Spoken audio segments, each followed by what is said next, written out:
And so what was the first thing you decided you wanted to do? Well, I was lucky enough to have a mentor, and I've had a few, but the first one was at a financial advisory organization, and it was a woman, and her name was Deborah Tanj. Shout out to Deborah Tanj. Deborah. But I really learned that, you know, you can be a wife and a mother and a badass businesswoman, and you can have it all. You got to work hard, Right. you know, and there are sacrifices that come with that. But I realized that that's what I wanted to do, and I needed to do something that was mine and on my own, and that I could still be the mom and be the wife, and be the career lady too. So, Woman after my own heart. yeah. We're not monoliths. We're not just one thing. And I think sometimes at different phases in our life, we wear a hat that feels like it's the hat that we're wearing right now. And we're still doing a bunch of other stuff, but it's okay to change. It's okay to pivot and decide to do new things. Sure.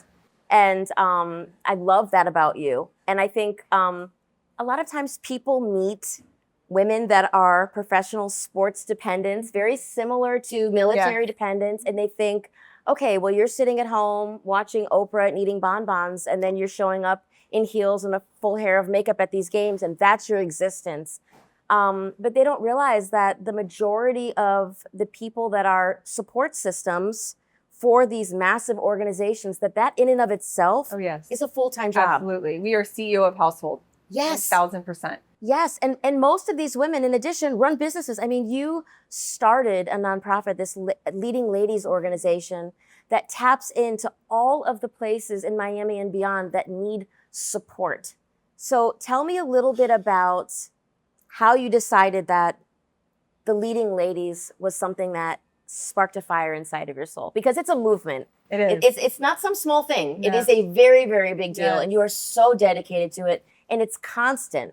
And it's not just like, oh, it's football season and then I'm on vacation. No, you're never further away from Miami than an hour. Yeah. And I know that for a fact. If you can't get back in an hour by plane, you're not going. It's true. So how did the idea of doing the Leading Ladies and the magazine and the guidebook and all of the work that you're doing in the community really come to play?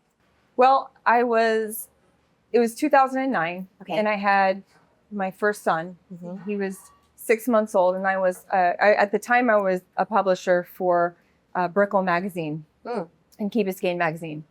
And I loved my job in publishing. It was basically advertising sales. And so I was on a sales call with one of my VIB clients, and I just remember looking down at my 6-month-old, and he's going, and he wants me to pick him up. And I'm like trying to, get this deal closed, and I've got this child you're rocking like the baby whining, carriage with a foot. and I'm like, and I realized at that moment, like, I don't think I can do both right now. This is not, I need to be available for him.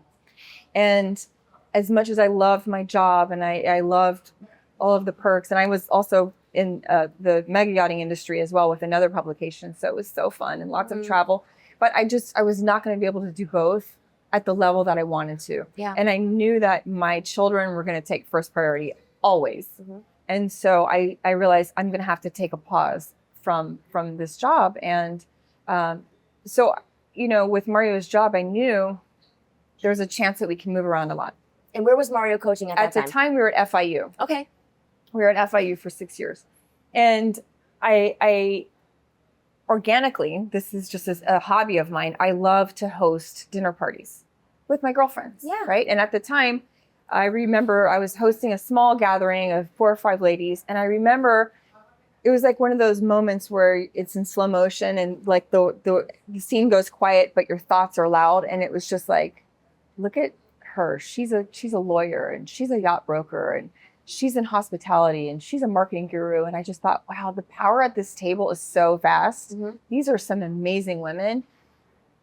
I need to do something with this. I need to make this a bigger movement. And so I realized that I could entertain and gather these women together. And let's put a cause behind it. Let's put something behind it where we're giving back to the community. And that's how Leading Ladies League was born. So I love it because it could travel with me no matter where we went. We've been to Alabama. We were there for 4 years. We were at Oregon for 5 years. Wow. And it was something that I could bring with me, gather my tribe of women, whether it's coaches' wives or just friends in the community, and host events where we're having fun and we're giving back.